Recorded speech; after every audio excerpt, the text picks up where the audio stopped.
Alrighty, in language arts, we have been learning recently about verbs. You learned all about your nouns, person, place, and thing. You learned about common nouns and proper nouns and the difference between those. You learned how to address an envelope. I hope. I know that that's in the book somewhere, and I know that that was on your test. So you talked about nouns. We've been talking about verbs. A verb is what? A verb is something you do. It shows action.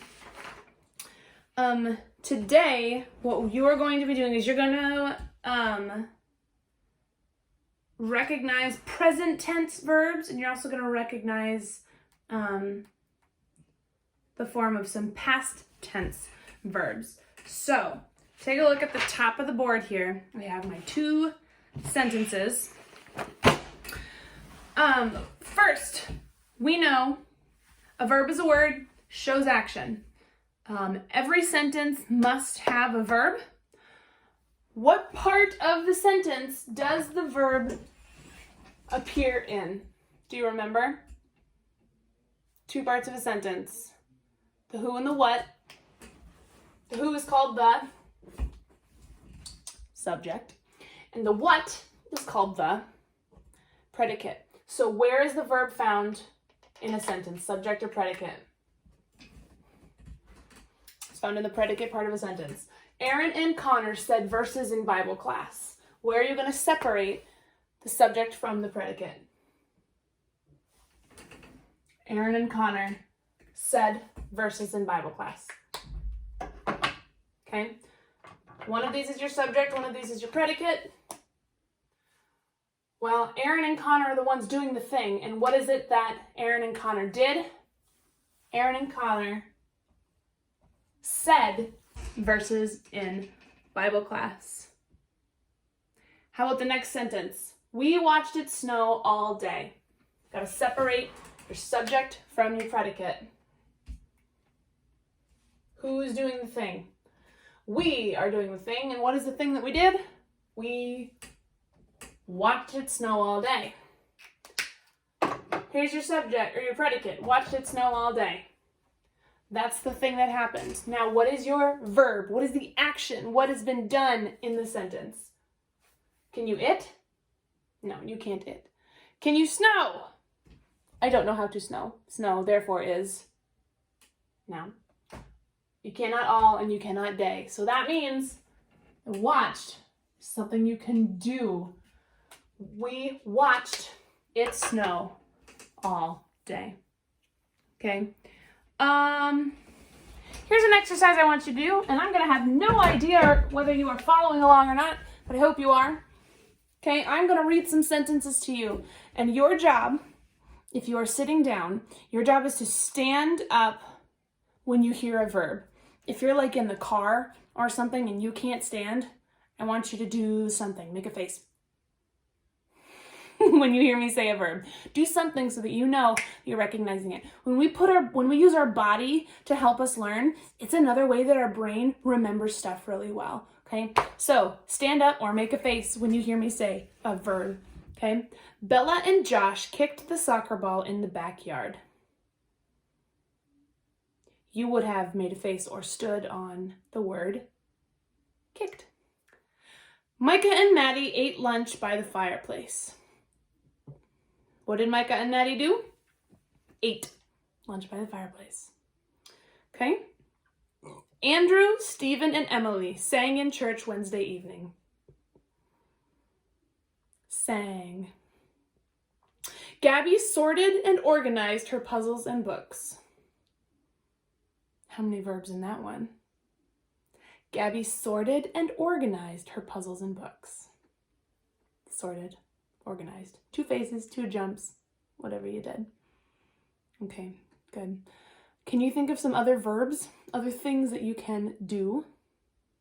You can sit, you can stand, you can watch, you can sleep, you can snore, you can breathe, you can run, you can cartwheel, you can wash, you can drive. Well, you can't drive, but a person could drive. Okay.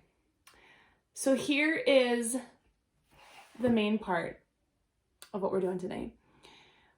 Oftentimes, when we use verbs, we are talking about an action that's happening now. So currently, I am talking. I am doing the verb right now. I'm using my hands. I'm breathing. These are verbs that show actions that are happening now. We say the action is happening in the present. So we're going to talk about using tenses: present tense, past tense, future tense. I don't know why they're called tense, but that's what it is. But I want to show you really quick. When I say past tense,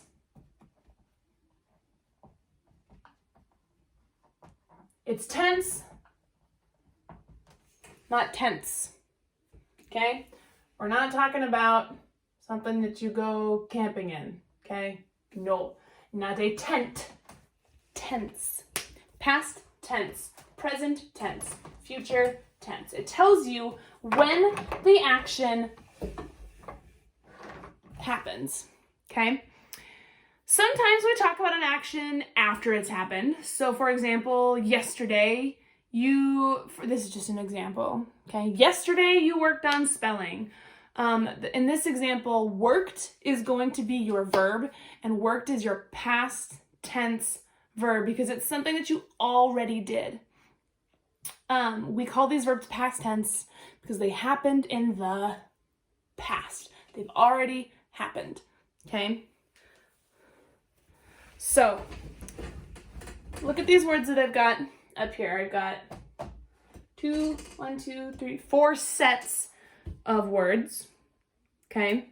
Most of the time, when we are talking about past tense, all we need to do is add a D, or we just need to add an ED. It looks like a T. I don't want it to look like a T. It's an addition sign. We either just add a D or add an ED. So, talk in the past tense is talked. Play in the past tense is played. Look in the past tense is looked. And bake in the past tense is baked. In talk, you added ED. In played, we added ED. In looked, you added ED. And in bake, you added just a D. If you added ED to baked, you'd have baked, and that is not a word. No, not a word. You just added D, okay? Today, if we talk about present and past tense, today I talk, yesterday I talked. Today you look at your book. Yesterday you looked at your book. Today you play a game. Yesterday you played a game. Today I bake cookies. Yesterday I baked cookies. Okay?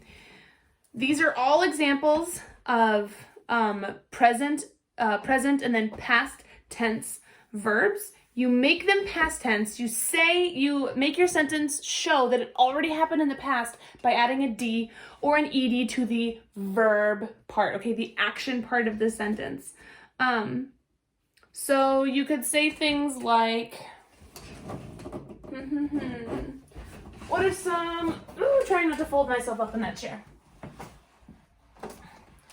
Some other words, some other verbs, my goodness.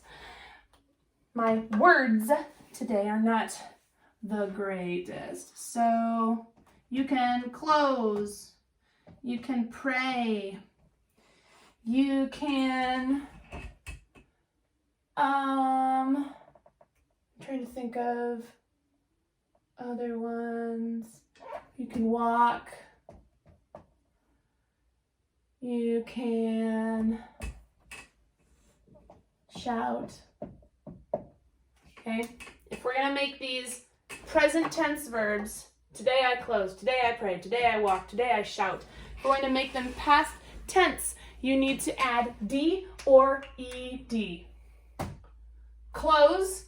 Today I close, yesterday I closed. Just add a D. Today I pray, yesterday I prayed. Today I walk, yesterday I walked. Today I shout, yesterday I shouted. Okay? What do you notice about, well, let me ask it this way. How do you know when to add a D or an ED? How do you know when you need to add one or the other? Well, if you look at these words, this ends the way that they end. This ends in an E, so all you need to do is add the D. These do not end in E's, so you're going to add the ED. Make sense? Okay, what you're going to do in your language book is you're going to be on page 84. If you need to pause to get your book out, you can. I'm all ready, so we're going to keep going. Page 84 at the top, it says, look closely.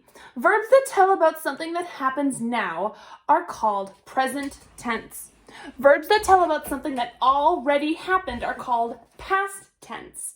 We make most verbs past tense by adding ED or D. Not all verbs end that way, but most of them do. And that's what you need to know for now. We make most verbs past tense by adding ED or D. Today, I open my juice box. Yesterday, I opened my juice box. Notice that they added ED to the end of open. Okay, think A, think B, and write C. Think A says circle the correct verb in each sentence. There's only one verb that you'll circle, so it gives you the options. So many cars crossed the Mackinac Bridge yesterday. So it's your job to circle either cross or crossed. It's only one of them. Think B says write the present tense verb and the past tense verb on the line. So number 1 says laugh. Today I, yesterday I. And it's your job to turn the word laugh, taste, smell, hike, and ask. It's your job to take those present tense verbs and turn them into past tense verbs. Finally, at write C, it says write a declarative sentence using the past tense of the verb. So you're not going to write a sentence using the word ask. I will ask my mom if I can go outside. That's not going to be correct because you need to make the word ask, move, and play past tense. Declarative sentence tells you what? Declarative sentence makes a statement. It tells you a fact. So that means that your punctuation is going to be a period, okay? Declarative sentence using the past tense of the verb. Alrighty, as always, guys, let me know if you have any questions. You'll do great.